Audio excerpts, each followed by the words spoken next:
So we got RJ Summerlin. Holy shit. Oh, that's cool. Just No, drop it's the mic. fine. I wasn't introducing him. cool. That's fine, dude. Sorry, I was trying to get it set up. No, it's cool. Now, are you the first person? I forgot he's taller, you know? We were just talking about how tall he is. So You're I gotta get it 6'4" set as up. shit, but actually Yes. 6'2"? Yeah, 6'2". 6'4" as shit. That's Yeah. insane. 6'4" You're the tallest shit. 6'2" I've ever met. It's a problem. He said, Yeah, well, yeah. Yeah. what can you do, right? Right, yeah. Yeah. So, Oh, yeah. background obviously is fighting. Right. Well, maybe not obviously. I don't know if everybody knows. But you have, like, amazing hands. You just won on Gamebred's second card, Yeah. right? The Yeah. second one? Yeah, number Gamebred 2. 2? How did that feel? Like, how did the environment feel? Was that your first Bareknuckle? Yeah. Well, it was my first Bareknuckle. It's obviously not like, I did it growing up and stuff. Yeah. Fights or whatever. But yeah, Like it was the first sanctioned Bareknuckle fight I'd been in, and I was nervous as hell going into it, of course. But the atmosphere and the environment was awesome. It was probably one of the better or the nicer shows that I've been to. Yeah. Yeah. It looked really well put together. We bought the first one and watched the first one, and I was like, this was better than I thought it would be for somebody doing it for the first time. right off rip, Obviously, dude. he has experience in throwing cards together because Right. you know his background, but I was like the production quality and Yeah, like for sure. the visuals, Yeah. everything looked really good. Really nice. Yeah, yeah. everything was everything was on the up and up. I've been to a lot of different promotions and things like that, both fighting for and attending. So it was one of the better ones I've been to. Just well put together. Everything was really organized. Yeah. Everybody was really nice and comforting and just Yeah. everything was Yeah. on time. Yeah. It wasn't a whole lot of just standing around waiting. Yeah. So Now, I think that do can throw off the vibe, especially Yeah. like a fight like that too. Yeah. Everybody's like amped up, and then they're just kind of like sitting around for 30 minutes. Yeah. Like, yeah. Well, when you fight, you got a lot of anxiety already. Yeah. Yeah. And then so when they start adding on, like when something's unorganized and, I've been to somewhere like, for example, we got to weigh in as soon as we got there. Like that was awesome. Got to what? weigh in, commission was there, everything, weighed us in, cool, and then you get to go. I've been to ones where you sit there and you're having to it's like 3 hours. I'm sitting there waiting for weigh-ins. And I'm just like, please. Yeah. Yeah. I'm ready to drink something. Yeah. Feeling like SpongeBob. You know what I mean? Yes, please. Yeah, dude. Yeah. Like cutting weight, I've only ever cut weight for jiu-jitsu. I have never had an MMA fight, but like I was cutting it way too close to this fight weight for IBJJF in Atlanta, right? And like I still remember this day like through a T, dude. yeah, he drove up for the day, which was insane. Yeah, I right? drove over that morning or whatever to go watch. Yeah, and Continue, sorry. like the night before, like my family was there, and I was like, "This is the only thing they've really ever come to." And I ate, and I was like, "Wow, that wasn't smart," because I was already so close. I needed to lose so much weight already, and I was already running before we ate, and then I had to run again after we ate, and then I took a salt bath, and I was like in my mind I was still like 7 pounds off, and in my mind I was like, I'm not gonna make this, and like they just take your money if you miss weight, Yeah. and you can't fight, Right. Yeah. you can't even move up, Wow, because you really? didn't pay for that, right? And you weigh in like, I didn't find this out till you fought. You weigh in, and then you walk to the mat and fight, right Dude, there. That is it's like a awful. there's a Awful, box. dude. That is Guess awful. what? I didn't eat like from the night prior. I didn't eat from that moment. Ran, took several salt baths overnight because I woke up because I couldn't sleep, and I was like, I'm just gonna miss weight. Yeah. I couldn't So you're stop thinking freaking about out, it. yeah. I ran like 3 Anxious salt about baths. it, Right. Yeah. The morning I pissed and shit like trying to get everything out. Didn't drink anything all day until the second after I weighed in, and I weighed in maybe 2:30 or 3 p.m. Mm-hmm. and then fought at like 3:05. Like Yeah. I literally It walked was right over so- the mat, and I'm chugging a Pedialyte, so I'm having like the cramps of like too much water yeah, and And too then getting quick. something in your stomach. You remember when you're a little kid and you drink too much water and you could push on your stomach and you hear the Yes. Yeah. That's how my belly was. Yeah. Nah, dude. I could Oh, feel and it you're when about the to dude compete. pulled. Nah, yeah. dude. Just sat on and squished and Yeah. oh, Dude, that's dude the pulls worst. guard and I felt his legs clamp around me and I was like, Bro, you were I about to just get feel thrown that- up. Yeah, I on. was like, It was so funny because I got there and Cody was still freaking out at this point. Like he's still freaking out about the weight thing, and he was carrying a scale with him. yeah. And I remember like every 10 minutes or so, you would go around the corner because it was like a big event center or whatever. Yeah. But they had the like the big long doors that would cut the event center in half, and they were using just half of it.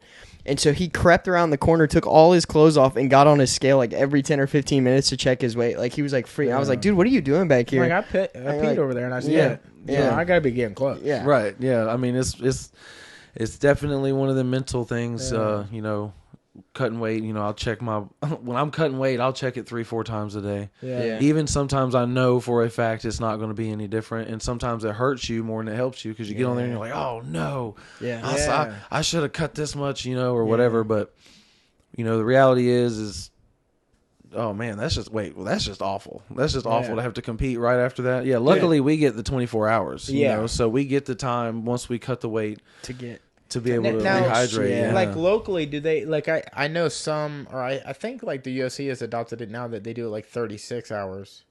Basically, like the morning before. Yeah, like we had to be away. I had to be at weigh-ins at like noon in Biloxi, and like I got there and I waited like 30 minutes, and that's just because I didn't know. Yeah, you know, and I started seeing people walk back, and I was like, "What's going on back there?" And they're like, "They're weighing in." I'm like, "Hey, wait." Yeah, I was signing posters, and I was like, "Yeah, y'all hold off on this. I'm gonna go over there." So yeah, it was really cool. So it ended up being a little bit more than 24 hours because I ended up fighting at like I don't know, it was probably 8:30, 9 o'clock the next night. I've always wondered, like from a fan point of view, those wrist wraps. How fucking stable is your actual wrist on those? My theory behind it, you know, I have a lot of theories that I come up with in my head about things. That's fucking perfect, dude. Okay. We live off theories. No, that's literally the entire podcast. My theory about it really is that, it's to protect the wrist, of course, from that motion there, but it's the small bones in the hand, you know, and so we're wrapping 2 inches below the knuckles there, but you get a good tight wrap there, so when you hit, it won't, those muscles or those, bones won't those bones won't. break Yeah, up. they won't. It kind of lessens that impact of spreading across it. You know, so that's still why they still. Yeah, that's why they still wrap up to that point. I wonder how much research they did about that. Like, did they go to fighters and was like, "Hey, man, this makes sense," or like maybe did Jorge? I mean, Jorge wasn't the first people that did this. Like, I mean, you think about like boxing shoes, right? I mean, they're above the ankle, right, to keep your ankles kind of in line. So, I mean, I guess that's kind of the same. Yeah, but you're doing a lot of... I know you're not kicking, but you're constantly moving on your feet. Have you ever seen boxing? No, I'm just saying, like, you're constantly moving. Boxing, but, like, you're constantly moving on your ankles and stuff like that, you know? I feel like whenever I was coming up and, you know, as an amateur and learning everything, one of the things I was blessed with was with Larry Downs Jr., you know, him as a coach, one of the things that was really beneficial is I didn't just learn how to fight. I learned everything around the fight, like setting up the ring and wrapping hands and how to corner and how to referee and all these different things coming up. And one of them was, you know, we would sit there and just wrap hands. You know, I wrap his, he wraps mine. Then Todd Leiterman would wrap his and wrap mine. And then me and Todd would sit there and wrap hands. So, you know, we've got to bounce these theories back and forth. And so that is the purpose of wrapping your hands in general. And then, of course, the pad over the knuckles is to protect the knuckles. Well, with bare knuckle, you know, you're just eliminating the knuckle protection. But the rest of it, you know, is really to try to prevent from, you know, splintering inside the hand, I would assume. Yeah. You know? How did that shit feel like as an adult? It felt weird. It felt weird. It felt weird warming up in the back, you know, with, you know, just the nothing on your knuckles and stuff like that. Even though leading up to the event, leading up to the fight, I was, you know, hitting the bag and hitting mitts every now and then with no gloves on or whatever. But yeah, I was going to ask. A lot of rounds in the row, it feels like you're almost going to get a blister across the top of your knuckles. I was going to ask as far as like prep goes for that, like if you're actually, you know, doing rounds without any gloves on or anything, just to get the feel for it or anything. Yeah, more or less, you know, doing some like conditioning stuff on your knuckles, but then also, your hard rounds, your push it rounds, your cardio rounds while I'm wearing gloves. Just because you can get overzealous, you know. And that's just like 16 ounce? It just depends. If I'm hitting the bag, like just doing regular bag work, I'll go anywhere from 10 to 16. Okay. You know, depending on how, you know, the heavier the better, right? But then the 10 ounce lets you, you know, put a little pop on there with also still having it light enough to throw speed. So, since obviously you've been fighting for a while, have you tailored your sparring accordingly? Like, have you altered it throughout your career as far as, like, do you go as heavy as you used to, or do you go heavier now than ever? Or No, yeah, everything's like light work? Everything's so different, you know. Yeah. Like coming up, everything was spar really hard, spar often, you know. Like we were sparring like 4 or 5 days a week sometimes, and wow, yeah, and sometimes not by our coaches either. Like we would just be in there and be like, "Hey guys, what's up? Oh, you want to spar? Yeah, let's just spar today," you know, and we would just spar. And but now, you know, I'll spar once, maybe twice a week, and sometimes also it just depends. Just depends. Like if I don't have a fight, then I'm probably not sparring hard. Yeah. You know, I'm drilling hard. I'll drill hard like a drill spar or whatever. Yeah. But no, I'm not into taking those big hits unless it's for some money, you know. Yeah. At this point in my career. It's definitely crazy like how some people that used to be like headhunting, sparring, like wars. Yeah. Mm-hmm. We'll go camps and they'll never spar. Like not past 50%. Now, it'll be just like light work, like just touch sparring. Like you're just getting the motion in, cardio. Now, would the opponent who they're facing have anything to do with that, or that doesn't really affect it that much? Sometimes, but I personally feel like it's on just a person-to-person basis and what you need. Everybody needs sparring in the beginning of their career, and even at this stage of my career. You know, I'm not at a world champion level, so I still need to spar, and I still need those hard sparring rounds.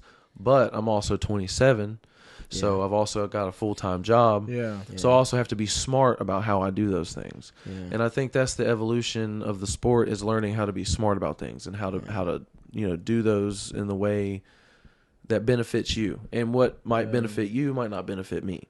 So you might need to spar hard every day to get ready for a fight because that's what you need. Yeah. And some people might not. Some people might need to just drill. And when they get in there, like this last camp, I didn't spar a whole lot. I mean, I sparred. You know, I had some really good sparring rounds with some different people around the town, and they helped me a lot. But I wasn't sparring 3 times a week. I wasn't. Sometimes I wasn't even sparring twice a week. Sometimes it'd just be once a week. Yeah. So, and it would just be depending on who I was sparring with would depend on how hard the rounds were. Yeah. You know. Do you ever feel like this is like a balance I feel like people don't think about, that full-time worker and you have to train but you're still actively getting fights? Are you ever at a point where you're like, man, that fight went really well, I just won my last fight, man, I could get a good enough person that might like catapult me to the next level, like a production that's looking to have me like on a multi-fight contract where I could like either go part-time or maybe even quit because I could get enough money from sponsors or whatever. Yeah. Where you're like pacing your training like at a governing, like I'm doing this much in anticipation. Like I'm staying as ready as I possibly can without burning my batteries out. Because you want to be right there. Yeah. Ready for it. Yeah. But people don't think like 40 hours a week and then, dude, sometimes it could get up to like 30 hours of training. Yeah. On top of that. Yeah. A week. Sometimes it's rough. Like where do you find the balance? Like, you know, one thing I do is I listen to my body. That's one piece of advice that I've picked up throughout all the years of doing this from coaches and things like that, is just listen to your body. Yeah. You know, you're going to know. Your body gets louder with you. Your body lets you know. And so on days where I'm really just not feeling it, I will go and I will try to do something. So whether that be go to the gym, try to shadow box or something. If I'm really not feeling it, I listen to my body and I go take a break. As far as balancing with the family, you know, I have to set my priorities, which my family is always my priority. But if I'm going to accept a fight and sign a contract and give my word and my obligation to do something, that also has to be prioritized in there. Yeah. You know, and some days are harder than others in doing that. You know, like I have a son and I get him 7 days on, 7 days off. So I have him 50-50, right? Yeah. And last Monday, I didn't get to see him at all. He was asleep when I left for work, and he was asleep when I came home. And because I had to train, because I've accepted a fight for December 17th, you know. Oh yeah, dude. And so, there's, Oh, Are you allowed to say Yeah, where? are you allowed to talk No? about Okay, it? that's No, fine. well, I mean, it's going to be on the next Gamebred, you know, Yeah. but I can't say, you know, who it is or anything like that. Hell yeah. But not That's yet. dope, dude. But, Congrats. That's awesome.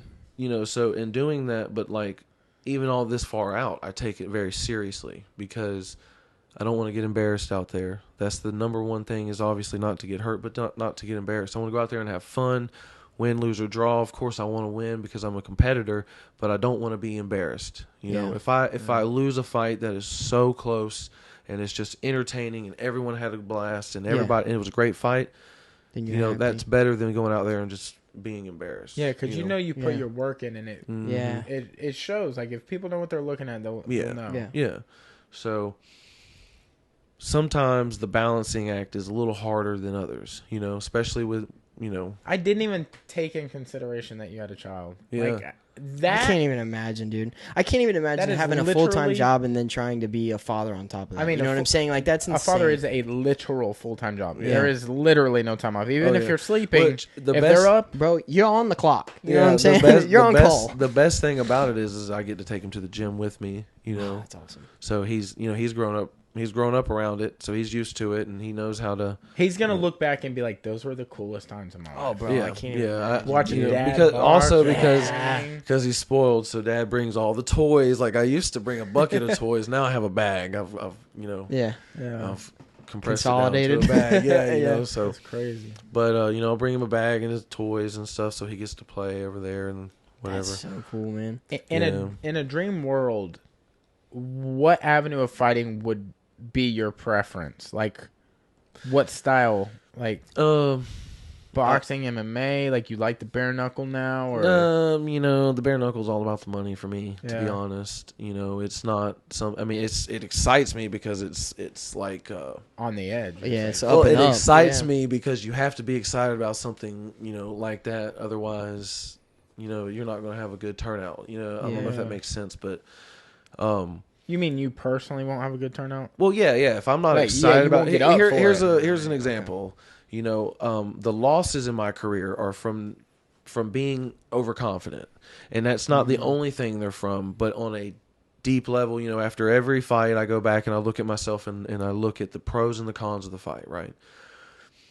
My first professional loss, I lost, you know, right after I beat this guy, Shante Williams. So I was on top of the world. I fought a month later. I was dropping weight, and I'm like, man, I'm just gonna walk in there and starch this dude. Like, I just knocked out a heavyweight. I just knocked out a former NFL guy. Like, oh, Yeah. come on, you know. Yeah. I trained my ass off for that fight. Mm-hmm. Like, cardio, everything was great. But when I went in there to fight Shante, just like I went in there to fight the Dakotas, and just like when I went in there to fight this Chris Mixon kid, I was prepared for war. Like, I was prepared to be just knocked down, drag out, you know, have to pick me up and set me on my stool, you know, Rocky stuff, right? Yeah. That's really what I was prepared for. But against my second pro fight in Biloxi, I wasn't. I was just like, I'm just gonna walk in there and hit him. He's gonna fall down. That's what they do, you know. And because of that, what does the realization of doing that and that not have that result feel like live in the ring? oh, dude, it sucks. Like where you hit and you're like, Oh, that was supposed to be hey it. man, react. Yeah. Oh, hey, yeah, fall yeah. down. I fucking hit Hey, you, bro. dude. You should be asleep. Is it like Yeah. a sinking feeling in your stomach, Well, or is it like that one was that's even, on me? dude. That one was even worse. So Yeah. like, because I didn't even get to hit him, he just whipped my ass. He came out and we touched gloves, and as soon as we touched gloves, he was on me, dude. Just boom, boom, boom, boom, took me down, just pounding, and it just I couldn't get that going, you know, because like it's whoa, it's like he kept hitting the reset button on me, you know what I mean, and subbed me out. So like I didn't even get to go out there and hit him one time and at least give it the good old try. Like he caught me right off guard, which is why now. Before every fight, I go up to him and say, "Hey, man, no touch." Yeah. You know, we'll touch right here in front of the ref, and then after that, and no that's touch. it. Yeah, Yeah. definitely learned my lesson on that one. Now, what kind of stuff do you do in order to get into the mentality where it's like, okay, I'm ready for war? What helps you get to that switch point? you flip in camp that you can be like, on that night, I'll be best prepared for that. I'm ready to fucking die. You know, like obviously some nights you're just going to be off. Like, you literally can't do anything about it. Some of the best people in the world have those nights. Oh, yeah. I've had a few of those. When I was an amateur, I've had a few of those. Yeah. It's just, I don't know. It really just has a lot to do with the preparation and what's going on in my life around that time. Yeah. So with the one in Biloxi, the first one that I lost, that one was just inexperience. I had just turned pro. I had only had 10 amateur fights. I beat this guy on top of the world. I was like 21 years old. So I was, young and dumb and just like, it was my first dealing with, being kind of popular as far as just beating somebody and all of that. And so that's what I attribute all of that to. Yeah. It's just one of them growing pains. Yeah. I didn't fight in the amateur ranks long enough to get that as an amateur, so I had to go through that as a pro. Right. As a growth spurt, pretty much. Right, right. So he, not taking anything away from my opponent. I mean, he whipped my ass, like he really did. But it was a stepping stone along the way for me to learn how to properly train for a fight. So now I knew after every fight I have to go in there with, the intent to be maimed. You have to when you accept the fight. I watch my opponent. I watch everything he does well, and then in my mind, I make myself the underdog. He's accepting the fight because he thinks he can do this, and he thinks he can beat me here. I don't have to make it personal. I just have to make it to where I have to prove something. Does that make sense? Yeah. So, man, dude, that is like I can only imagine like some of the shit that you feel going into some fights, man. Well, This last fight, I was so nervous. The fight with Shantae, I was really nervous. The fight I lost on iKON, I wasn't nervous, but not because I didn't think the guy was good. Like, I knew he was good, but there was a lot going on in my personal life at the time, and I didn't have and I made my first weight cut to 170, and so I was really depleted, and I just didn't have the energy to get the fire lit. Right? Like, I kept trying, but it just wasn't. Your body wasn't there. Yeah, it just wasn't coming, Yeah. Other than that, I mean, just each time is different. It's never the same. Yeah. Every fight's a new fight. You know what's insane, and I think we all feel this in some way, shape, or form, is like, always when you do something very successfully, like say you get a knockout or you get a win and you're like, oh, I wasn't supposed to beat that guy and I did, you get this feeling of like, I might be that motherfucker. I might be that next thing coming. Yeah. And you believe it. So that sounds like what you were experiencing in some of those fights where you were like, big dick swinging over here. Yeah. Well, I wasn't when I fought Shantae, I had a lot of people turn their back on me for accepting that fight. Oh man, you're too small. That's stupid. You shouldn't do that. Blah blah blah. And so I was anxious about that. And my own grandfather told me I wasn't going to win that fight. So that's all in my head, and I'm anxious about those things. And then when I did it, I was like, yeah, I proved all you sons of bitches wrong. Blah blah blah. And throughout my life, I've had those major ups and major downs where it's like I prove it wrong, but then something else comes up, right? Yeah. So that's what I've learned along the way I'm thankful for that first loss, that first pro loss, because it really helped me realize that you have to take each fight individually. Like, so just because I knocked this guy out doesn't mean this guy's gonna get knocked out. This guy's a whole nother puzzle in and of itself. Doesn't matter the momentum. So for example, the Chris Mixon fight that I just fought, this kid was a killer. So I had been told, right? And 8-0 is an amateur, all finishes. 2-0 is a pro, all finishes. Comes from a killer boxing gym. So I accept this fight, and I'm like, why did I do this? Like, why did I even accept this fight? Like, golly, man, I'm driving to Milton, and I'm driving to Gulf Shores on different days of the week to train, and this guy's going to a killer boxing gym, a killer gym and training out of. And I trained my heart out, like everything I had, just like when I was training for my first pro fight and so forth. And it came out in the fight, right? So I had a successful fight. It was a first round finish.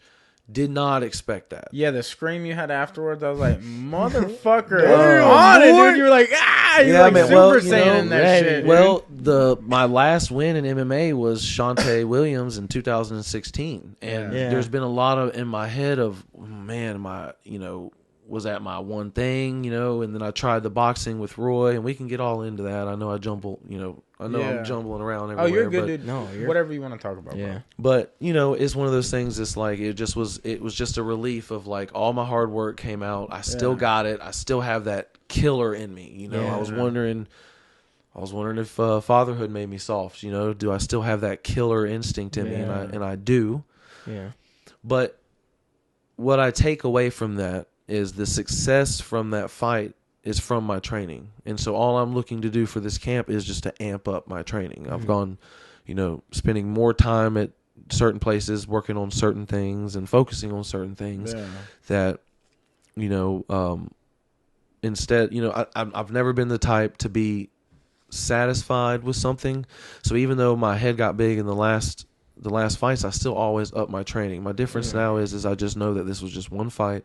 And that the next one's just going to be a whole nother level. And you're just trying to get better and better. Better and better. One. Yeah. Damn, dude. Damn it, man. I've always wondered, like, when fighting, there's such a mass sea of people and talent and, like, ranking systems and promotions and, like, promoters and, like, people have their hands in so many pots. Like, how do you know you're going in the right direction? Even if you are winning, how do you know you're, like, on the right path? Yeah, because level? Like, what if you're fucking 30-0 and you're pro, but like you never go, it really, or make enough money that you're like can quit? Like, do you have really a sense of like, I'm with this promoter, he's gonna take care of me?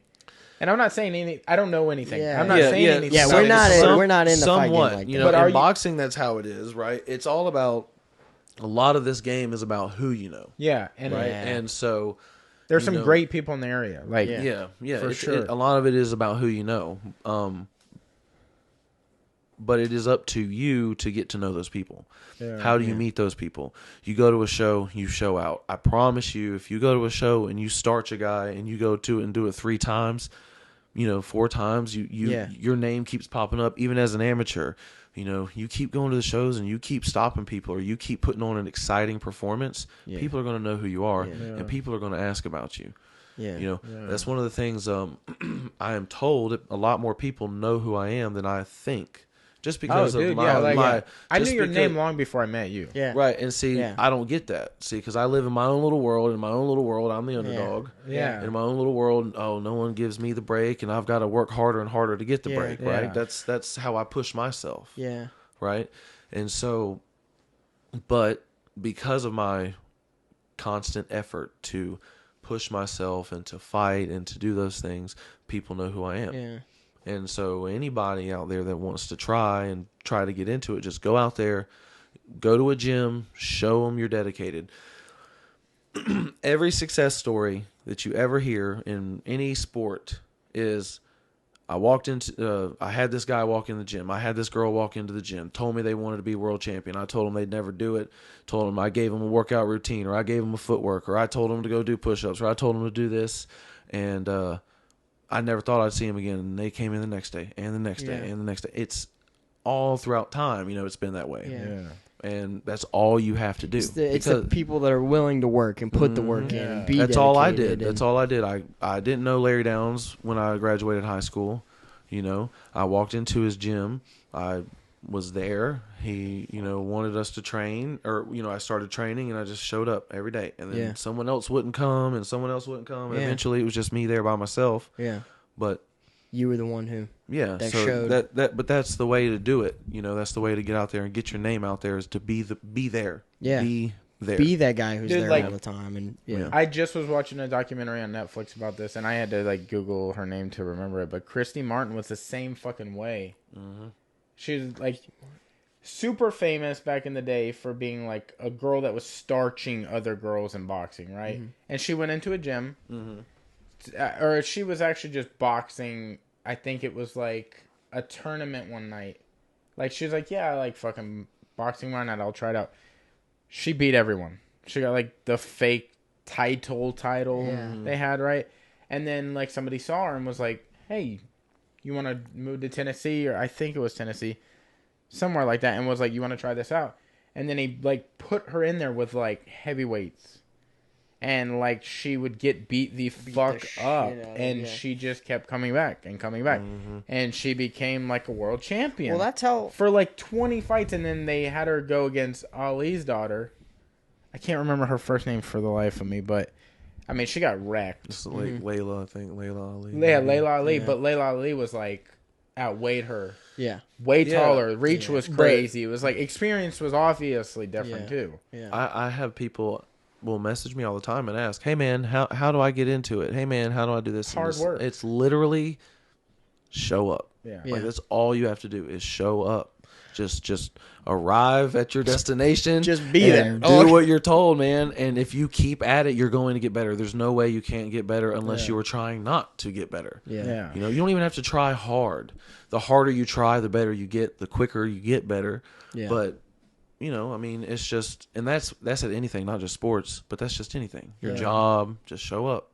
It's so weird how now, like, so many people don't want to show up. Like, there's this new generation, this new wave of instant gratification. It's this new wave of at the end. Instant gratification. They don't want to do the work part. You know what I'm saying? But they want to be. The journey is what makes it fun. Yeah. You know, like, I've sat there, man. I've sat there and I've wished, you know, man, I wish I'd have had an easy ride and, you know, won 10 straight fights and, you know, did this and this and this.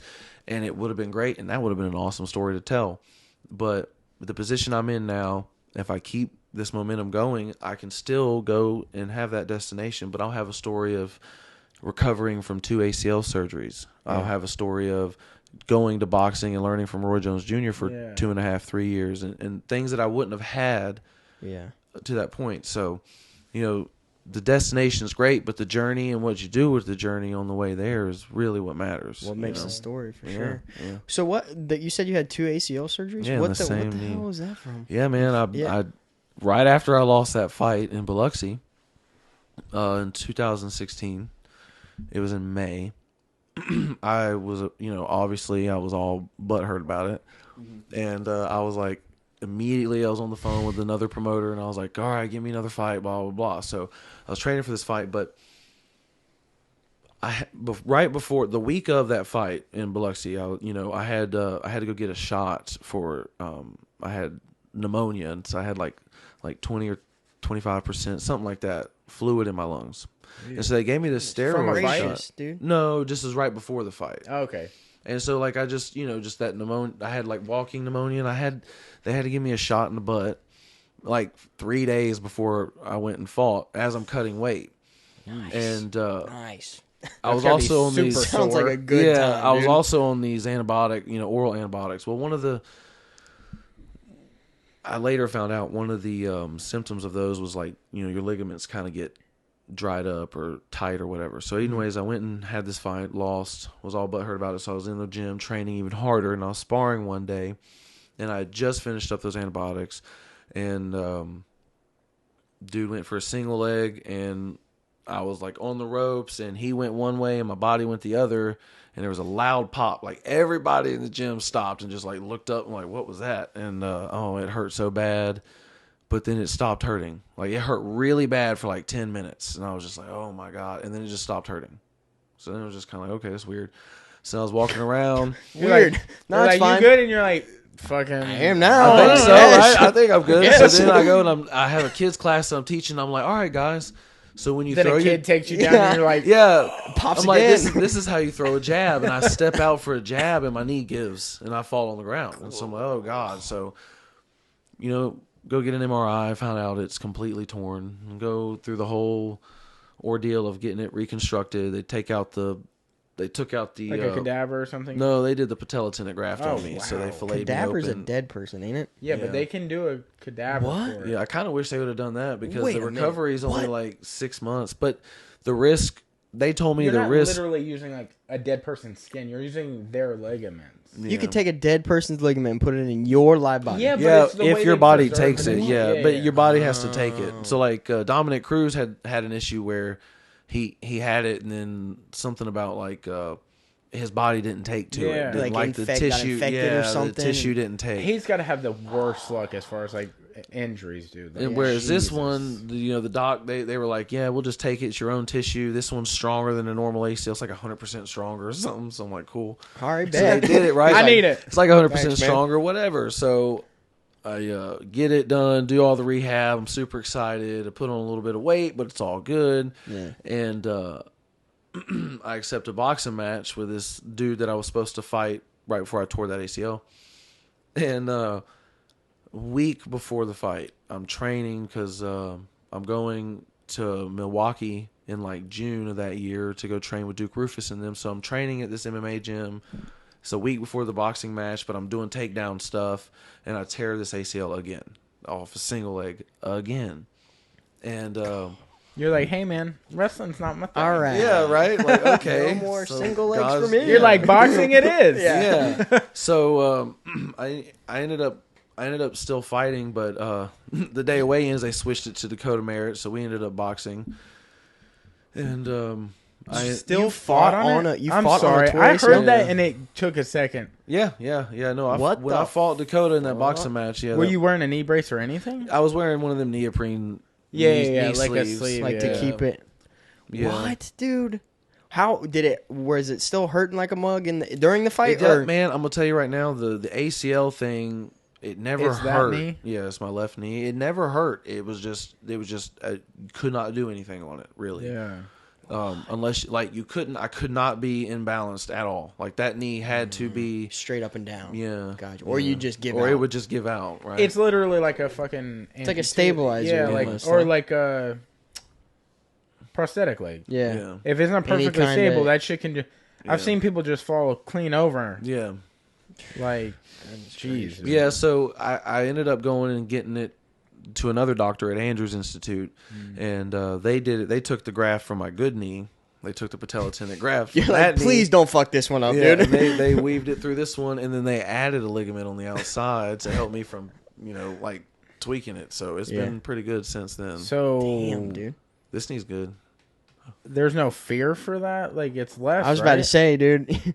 No, he said He took all the shit out. He's like, I mean, It'll be Yeah, alright. it'll be alright. It'll be alright. Yeah, right. It's gonna buff right He's like, out. how much are you on your left leg? You're like half the time, dude. Yeah. It's my left It's my leg, left dude. I have two of them. leg. he's, what he was doing was like, you'll just come back and see me in a few years. Yeah. He's like, yeah. He's a mechanic. He's like, here's my card. Yeah. Yeah. Yeah. Yeah, I'll by get you, year, like, by yearly 15% payment. off. Yeah, Yeah. no, that's Damn fine. it, dude. Yeah, that's So, cool. so is it after that 2016 loss, and you took a boxing match with Dakota? And that was in 2017. Is that when you started going to Roy? Yeah, so right after I fought Dakota, I He's like, I see you got bad knees. yeah, right.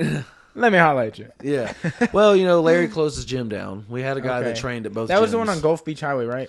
No, he closed that one down before I even started. No, Okay. this is the one at his house that he was having the farm fights at. He was having the amateur fights at. I don't know if y'all ever went to those. They were really I cool. didn't. Yeah, I that's where think I've John heard of Connor them. and I met. Yeah. Okay. Oh yeah, I think he was just saying that. Yeah. Yeah. He just was saying some stuff. We about it, I think. we grappled there, so it was pretty cool. But yeah, he shut the gym down. It'd been my home gym forever, and I was just kind of looking for somewhere to go. I had my bum knee, like I could not do anything but box on it. So I got an invite out there to Roy's by someone who knew Roy and knew Larry and had trained at both gyms, and he was like, yeah, man, I'll ask for you. And then he was like, yeah, Roy said, as long as you want to box, you can come on out. So I went on out there, and we hit it off. One of the nicest human beings I've ever met in my life. I was so nervous going out there my first day. Yeah. And actually, the first day I ever got to train with him, it's not the first day I got to meet him, but the first day I ever got to train with him was on my birthday. So that was Wow. that was really That's cool. dope. Yeah, It that's wasn't on awesome. purpose or nothing. They were Yeah. Now, just like, did you bring that up? You're like, Hey, man, it's my birthday. Yeah. Or were So you you like, know. hey? Because Well, sometimes people will be just like, so you well, now know. it's a heavy day. yeah. well, I wanted to, and You're I like, think I this is told a him dream come eventually, true. but no, that first day I was just like, I'm the type of person, man. you guys have got me out of my shell because I'm normally not like this. Like even at Remedy, even at Remedy, you know, I'm really comfortable there. I love the people there, but I'm just like quiet kid in the corner. Yeah, you know, it's just how I am. So even at Roy's, all those years, they were comfortable. They made me feel like family. I got to do family things with them, but it was just always just kind of like. Word. All right. Yeah. So we're I don't want to. I don't want to bother you. You know, I don't want to bother you, Roy. I don't want to, you know, do nothing like that because, man, the amount of people that are just like want from the guy. You know, I just wanted to learn from him and do anything I could to help, you know, and show my appreciation. But I didn't want to like overbearing. Yeah, I didn't want to be overbearing. Like I used to post a lot of pictures, but I'd be so weird about getting them. Everybody else would be like taking pictures of him, and he loves taking pictures. Yeah. So don't get me wrong, but. I just always felt weird, you know? Yeah. See, we want him on here, but not for the fact that he's a celebrity or anything, but because he reps Pensacola. Like, He's literally one of the nicest. And that's the thing, like, every time I've ever seen him out or met him, like, because I met him when I was really young at boost, like an FSU booster club meeting or something we had, and I met him. I was like 9 or whatever. But every time I've seen him, he used to live down by my parents' ultrasound school, and so we like saw him in passing every once in a while and stuff. But every time I'd see him out, I'd always get, you know, like I'd go, hey man, what, you know, it's good to see you, Mr. Roy, or whatever, you know. And he always acted like he either recognized me or knew me, and he was like, hey man, it's good to see you, and like he gave you the such credit. Good, like, you know? Down to earth. I just felt like such a good dude. You know, he really is. Like he's you know. That's one thing I've been blessed with is to meet good people in this fight game, and that's rare because a lot of times you'll meet a lot of tricksters and you know, guys trying to pull the wool over your eyes. Yeah. And you know, I got to meet Larry, Larry's got a heart of gold, and he's a whole another animal of himself. Dude, you know? I knew Larry for a long time. I used to skate with these kids, Warren and Boo. Mm-hmm. And Boo and Warren used to be forced to do like boxing and MMA at his Gulf Beach Highway gym. Yeah. Like, because his dad worked with Larry. Yeah. But I got to know Larry, like, kind of semi through that. And then years later, like, I saw him at an event, and I was like, holy shit. That's the like, same wait a minute. guy. Yeah. And I came up to him, and he was like, we didn't skip a beat. Yeah. Yeah. And I was like, Jesus Christ, he didn't have to be that nice. Yeah. He is a character, man. Yeah. And he is one of the best people I've met. Yeah. And that it's funny because everywhere I go, it's like they're all kind of different versions of each other. So, like, you know, Larry is a good-hearted person. You know, he's a good, tough, you know, man's man type guy. But so is Roy. You know, you go to Roy and he's a whole different animal. But at the same time, he's, you know, he is a man's man. He's a country man. You know, he's out there on 4-wheelers with. Oh yeah, dude, it's awesome. You know, and so I've been blessed to meet a lot of really, you know, good, humble people. You know? Yeah, you know? For sure. It gives you good examples to follow, for sure. And especially to, like, Roy having the obvious extensive background in, like, championships in boxing. And, I mean, just combat sports in general, like, that's an insane track record. Well, to, like, mirror yourself as far as hard work after. His well, you know, you don't make it to that level without having some kind of life knowledge. And being able to give you advice and give you, you know,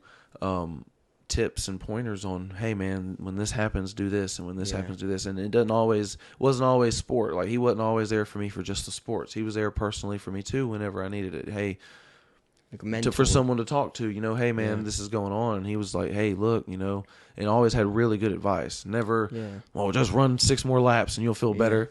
You know, he was, you know, he's a good dude, and you know, underappreciated for his brain for boxing. Yeah. He was more than just, you know, having the skill. Yeah, the skill and stuff. His IQ, understanding his of it IQ is insane, man. I mean, insane. Dude, I still sit up, like, literally, I'll still sit up and watch, like, the 2-hour compilation of, like, just his, you know what I'm saying? Like, just watching Rojan. Like, I'll listen to him, and I'll hear people say things like, just because of the way his cadence of his voice is, sounds like he's like punch drunk or something, but I think it's because of his upbringing. He like kind of has a country upbringing, right?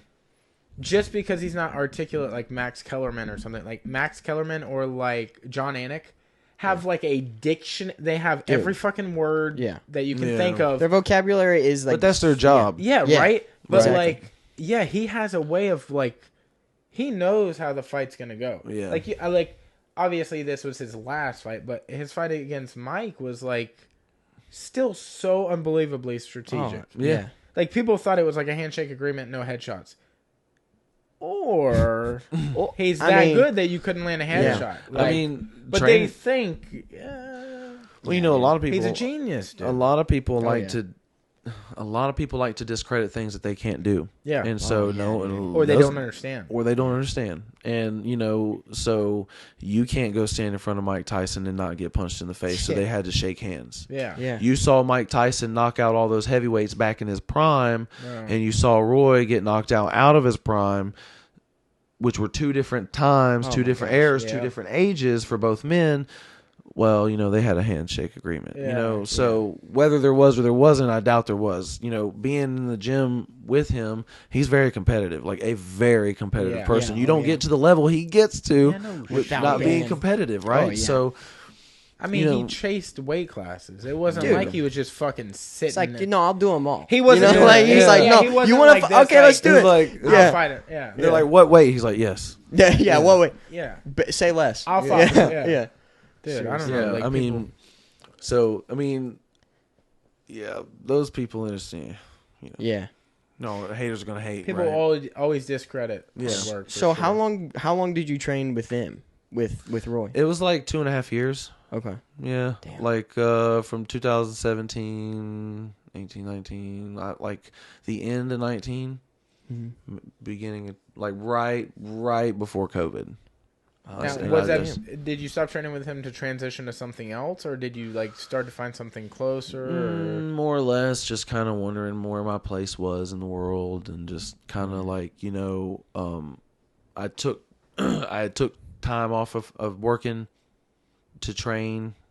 You know, I had this nighttime job. I'm going through a divorce, and I have my kid, and so like I can't work nights because I need to, you know, I need to be there for him, and you know, can't sleep my day away while raising my son. So I decided to try to you know, train full time, live off of, you know, sponsorships, side jobs, things like that, odds and things, and because they trained at like 2 p.m.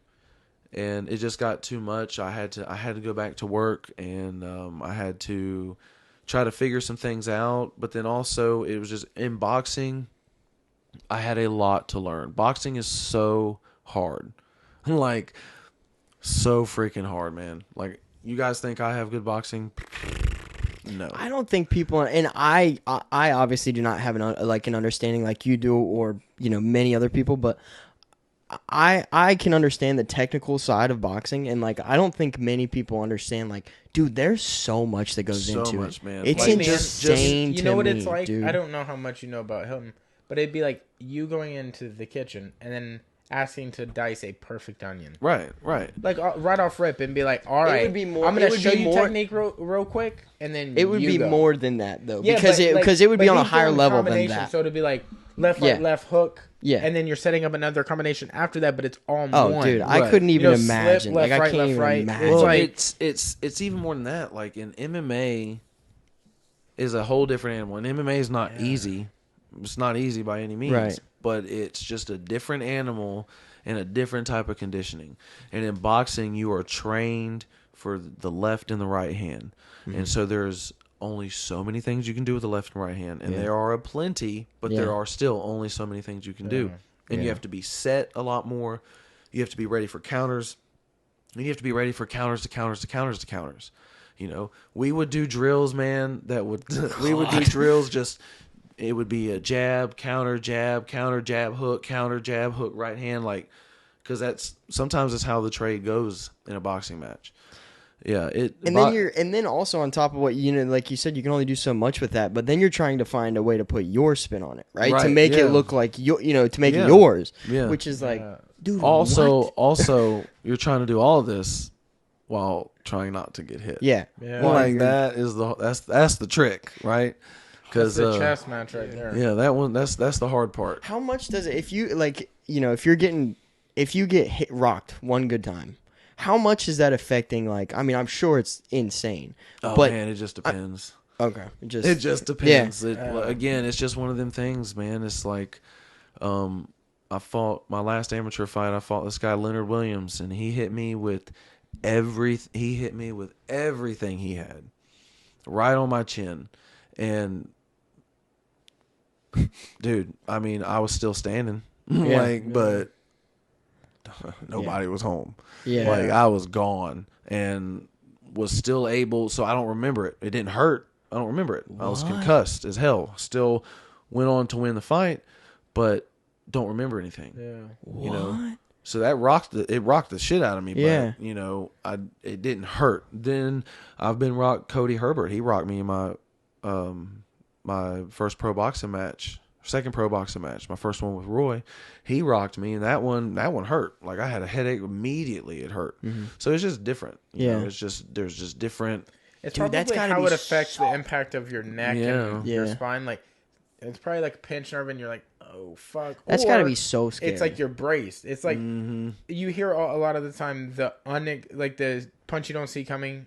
That's the one. Yeah. That's the one that'll. Like because you fucking go out on it. You're prepared for it. Yeah, the one you see coming, you can tense. Just for the last second, you can tense up. You know, and then the one that you don't, that's what the whip. You know, that whip. That's why, you know, boxers are always doing their neck exercises to get the neck strong. So when the punch connects, they don't. Yeah, they're not. If you go back and you look at all the really nasty knockouts, watch the motion of the head.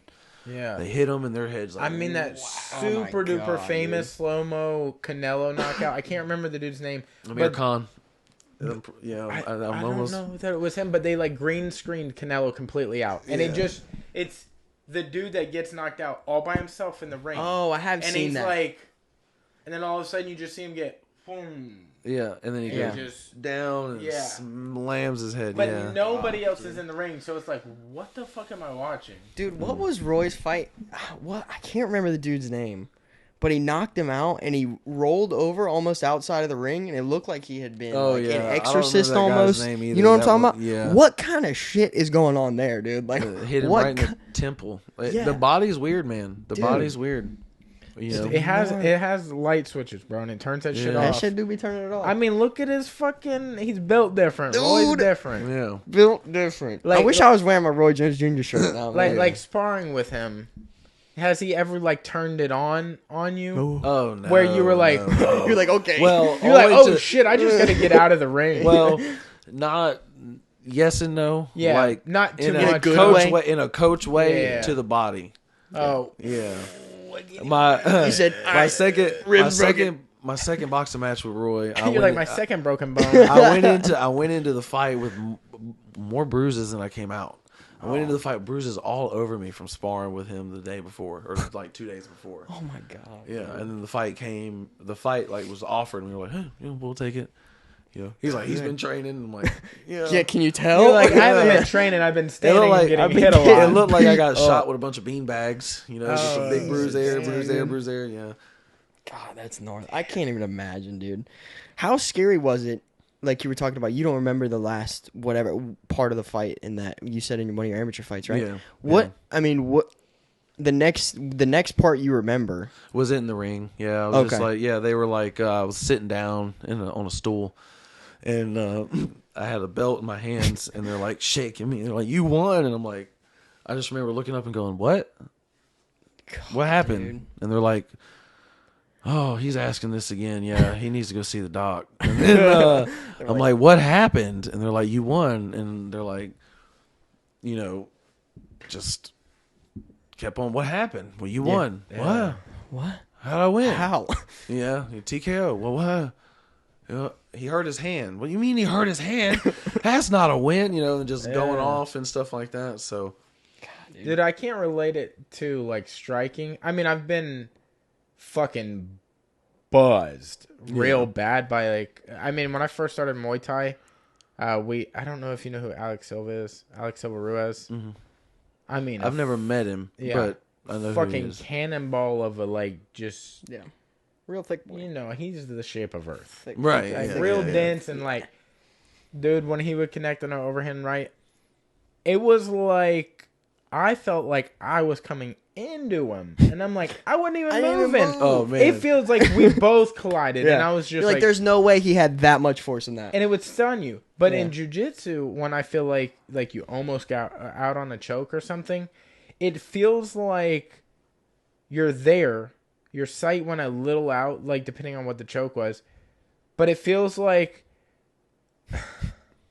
Like in the cartoons, like when you would see like ghosts coming up out of a person's body, and they're coming up, and then slowly the person actually comes up to them. That's exactly that is what it feels like.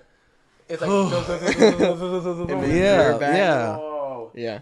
But you can't let on that like the dude almost choked you. You're like, no, I'm still here. Yeah, dude, I'll like go into a defense, like I'll get out, like I'll escape, and then I'll get into a defensive position where I can just hold for a second. I'm like.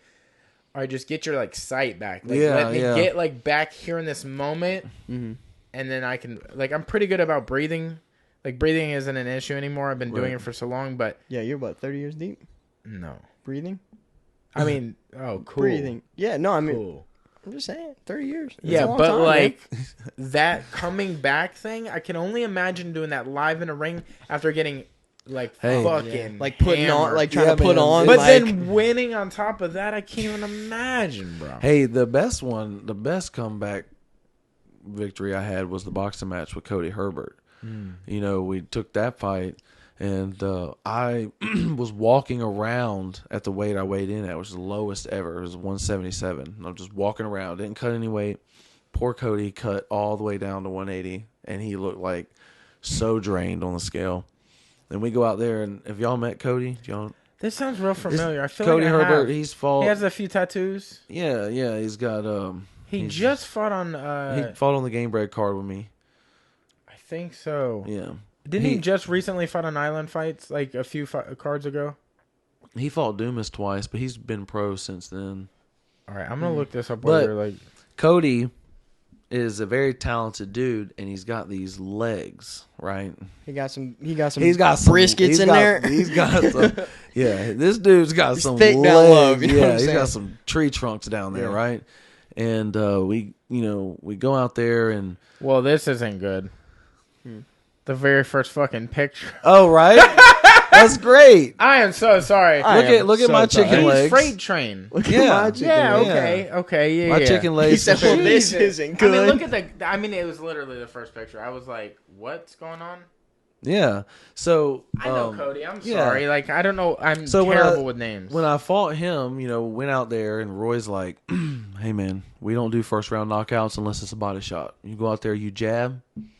That's all I want. Jab and some feints." Yeah. So I'm out there and I'm thinking, I'm like trying to jab, feint, and I'm thinking, and Cody sets this pretty double jab roll right hand on me, and he does it, and I square up and I don't move my feet at all, and I just chase him like this, and he hits me square on the chin, man, and like all of a sudden I'm on my knee.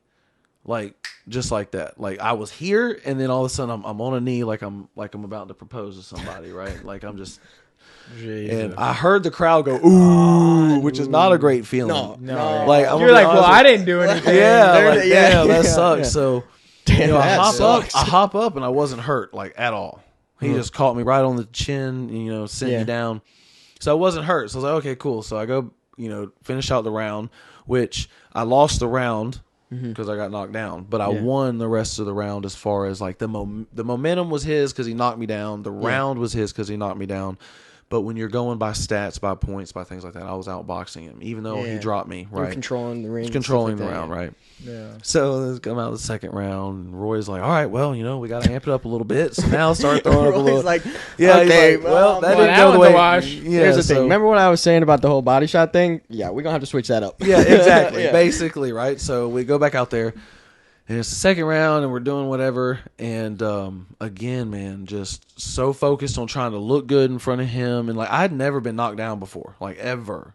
Yeah. And he knocked me down once, and so here we go into the second round, and we are doing this whatever. And I stand straight up, and I throw an arm hook, and he comes from the floor with a hook, and he hits me in my temple.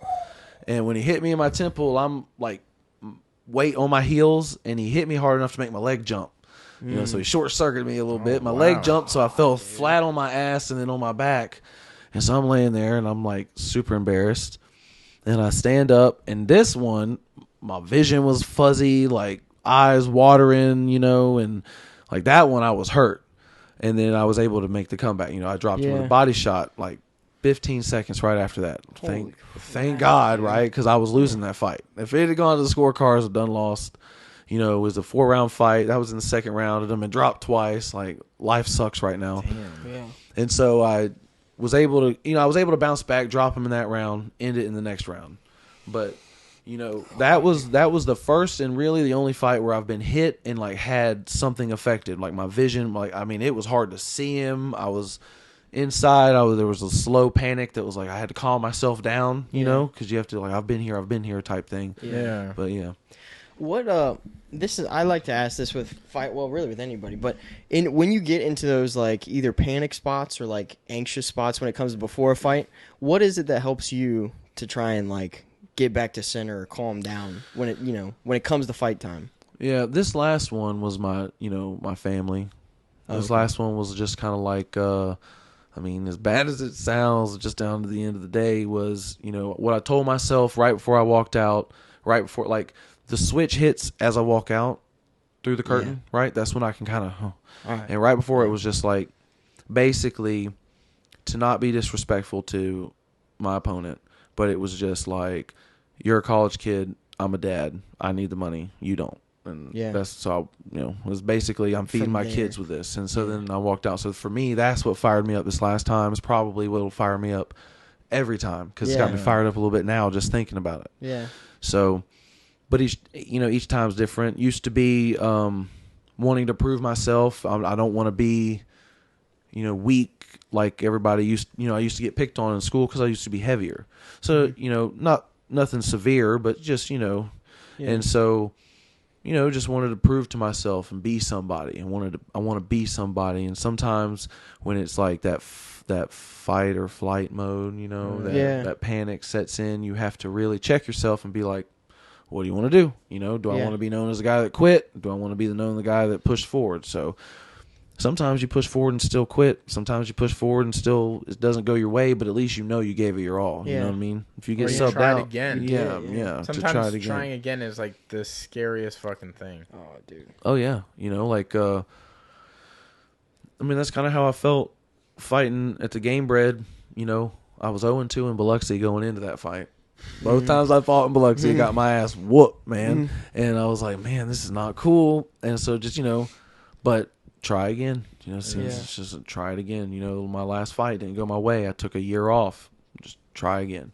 I thought about retiring and not fighting anymore and just focusing on being a plumber because I'm, you know, I love plumbing. That's what I do for my full-time job. So I work for Larry Downs Jr. Plumbing. If anybody wants to, you know, there you go. Wicked Larry plug. that comes with a raise, right? Yeah, left hook Larry on here one day. Larry. So, y'all don't want those problems.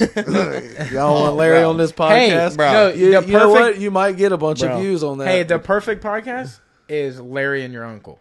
Oh, dude. His uncle is like conspiracy theory and fucking out there. Oh, dude. So to just have the personalities in the room. Just let him sit for a little bit and see what happens. Larry's building a gym at our shop. Oh, word? And he was talking about putting a conference room in there just so he could have podcasts. No way, really? Yeah, dude, that'd be awesome. Yeah. That'd be so sick. He's.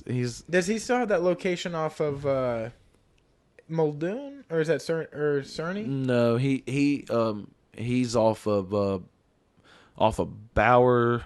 Okay. And Sorrento. Oh, so like on the corner?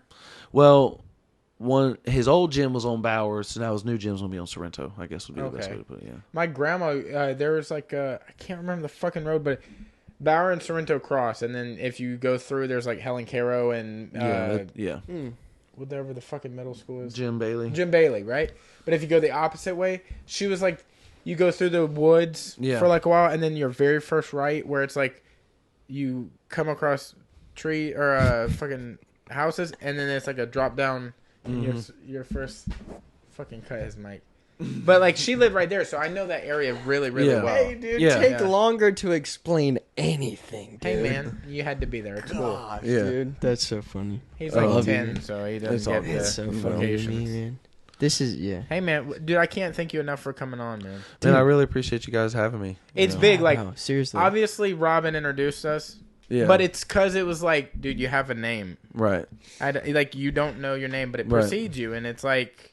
And you know what's funny is I was trying to say this whenever we walked in here, but we waited for the podcast. I back in the day when you were working at the produce company, Yeah. one of the guys who delivers for us like every day of the week. Right. He's like really we're like really tight. We always fuck off when he comes in the morning or whatever. But he's like yeah, we got I can't remember what happened. I don't know if he had to do something on the truck that morning or something, or somebody loaded some. I don't know what the deal was, but he's like, yeah, RJ ain't there today, so blah blah. And I was like, what's going on? He was like, he's training for a fight, so he's not, or he wasn't at work today or something like that. And I was like, oh shit, that's what's up. Where's he fighting at? He's like, he's fighting at Island Fights, and I was like, oh shit, really?